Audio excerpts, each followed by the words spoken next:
அன்னைஸ் கிச்சனிலிருந்து உங்கள் சசிரேகா சுந்தர். இன்றைக்கி நம்ம கிச்சனில் கத்திரிக்காய் வச்சு ஒரு காரக்குழம்பு செஞ்சு காட்ட போகிறேன். அதுக்கு என்னென்ன பொருள் தேவைன்றதை பார்த்துடலாம் வாங்க. கத்திரிக்காய் வந்து மீடியம் சைஸ் 2 கட் பண்ணி வச்சுருக்கேன்.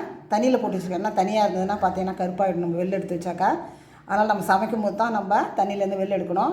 அதனால் கட் பண்ணி பார்த்திங்கன்னா தண்ணியில் போட்டு வச்சுருக்கிறேன். சின்ன வெங்காயம் கட் பண்ணி வச்சுருக்கேன்.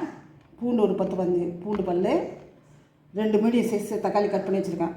இப்போ வெய்ய நாள் வந்துடுது. அதனால் நம்ம பார்த்திங்கனாக்கா காரக்குழம்புல புளியும் சரி மிளகாத்தூளும் சரி மீடியமாக தான் நம்ம யூஸ் பண்ணணும். நம்ம தக்காளி நம்ம தாராளமாக யூஸ் பண்ணிக்கலாம். தக்காளி வந்து உடம்புக்கு ரொம்ப நல்லது. அதனால் பார்த்திங்கன்னா தக்காளியை நம்ம இந்த வெய்ய நாளில் அதிகமாக யூஸ் பண்ணிவிட்டு புளியை வந்து நம்ம குறைச்சி யூஸ் பண்ணணும். நான் மீடியம் சைஸு எலுமிச்சம்பழம் அளவுக்கு புளி எடுத்து கரைச்சி வச்சுருக்கேன். நல்லெண்ணெய், இந்த குழம்புக்கு பார்த்திங்கன்னா நல்லெண்ணெய் ரொம்ப நல்லது, உடம்புக்கு நல்லது. நல்லெண்ணெய் சமைச்சா டேஸ்ட் ரொம்பவே நல்லாயிருக்கும். கல் உப்பு, தாளிக்கிறதுக்கு கடுகு, உளுத்தம் பருப்பு, சீரகம், வெந்தயம், தேவையான அளவுக்கு மிளகாத்தூள் இதுலேருந்து எடுத்துக்கலாம். இதான் தேவையான பொருட்கள். எப்படி செய்யலாம்னு பார்க்கலாம் வாங்க. அடுப்பத்தை வச்சாச்சு. அது மேலே நம்ம பாத்திரத்தை வச்சுட்டோம். பாத்திரம் நல்லா காஞ்சிட்டு அதில் நல்லெண்ணெய் ஊற்றிக்கலாம். காரக்குழம்பு போட்டு எண்ணெய் கொஞ்சம் தாராளமாக ஊற்றிக்கலாம்.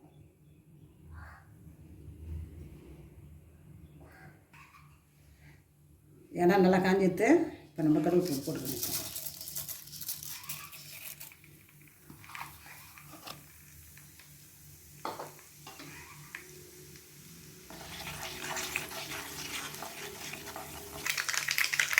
கருவேப்பிலை நல்லா பொரிஞ்சிட்டு இப்போ நம்ம பூண்டு போட்டுக்கலாம்.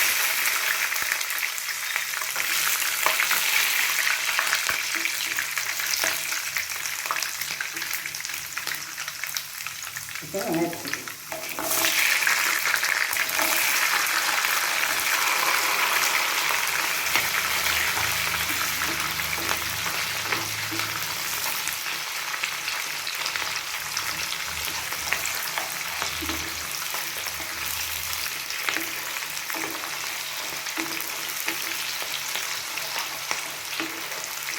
வெங்காயம் ஒரு 2 நிமிஷம் நல்லா வதங்கணும். வதங்கிட்டு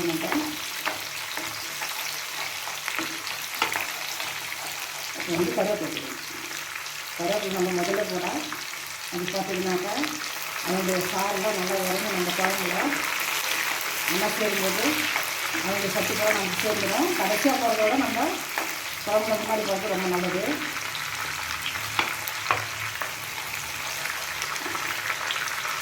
இப்போ கத்திரிக்காய் சேர்க்கணும்.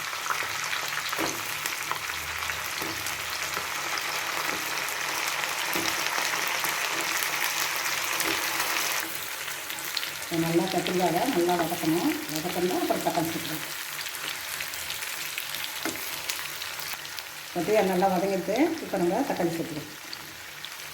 தக்காளியும் போட்டு ஒரு 2 நிமிஷம் நல்லா வதக்கிட்டு அப்புறம் நம்ம புளி ஊற்றி வந்துட்டோம்.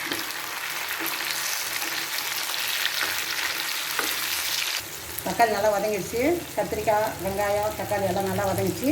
நம்ம மீடியம் சைஸ் எலுமிச்சம்பழத்தை வந்து அளவுக்கு புளி எடுத்து வச்சுருக்கோம். அந்த சாரத்தை ஊற்றிக்கலாம். நம்ம புளி கரைசலில் ஊற்றிக்கலாம்.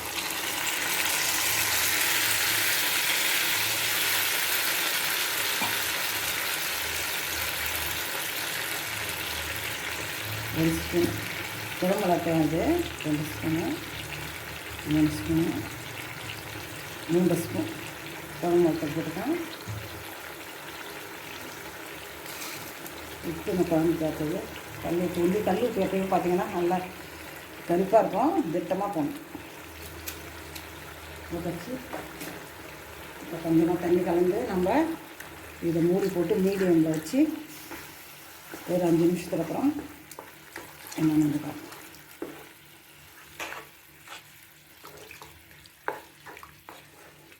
சில பேர் பார்த்திங்கன்னா இதில் தேங்காய் கூட அரைச்சி ஊற்றுவாங்க. ஆனால் வந்து அது சீக்கிரம் கெட்டுடும். நம்ம தேங்காய் அரைச்சி ஊற்றினா, தேங்காய் அரைச்சி ஊற்றா இருந்தோன்னா 2 நாள் 3 நாளைக்கு வெளியே வச்சுருந்தாலும் சூடு கட்டி வச்சுருந்தா கூட ஒன்றா வருது. நம்ம இட்லி தோசையெல்லாம் தொட்டு கூட சாப்பிட்லாம். இதை சாத்துக்கு போட்டு சாப்பிட்டாலும் சூப்பராக இருக்கும். மறுநாள் பார்த்திங்கன்னா இந்த கத்திரிக்காயெல்லாம் நல்லா ஊறி சூப்பர் டேஸ்ட்டாக இருக்கும். இன்றைக்கி நம்ம சாப்பிட்டோட நாளைக்கு சாப்பிடும்போது தான் இதனுடைய ருசியே ரொம்ப அலாதியாக இருக்கும். இப்போ நான் இதை மூடி வச்சுறேன். ஒரு 5 நிமிஷத்துக்கு கழிச்சு வந்து பார்ப்போம்.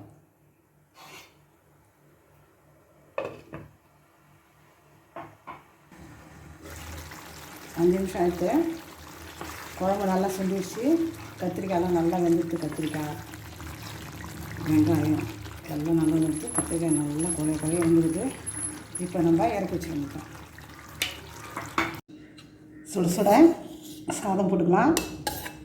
ஆவி பறக்க சாதம் இருக்குது.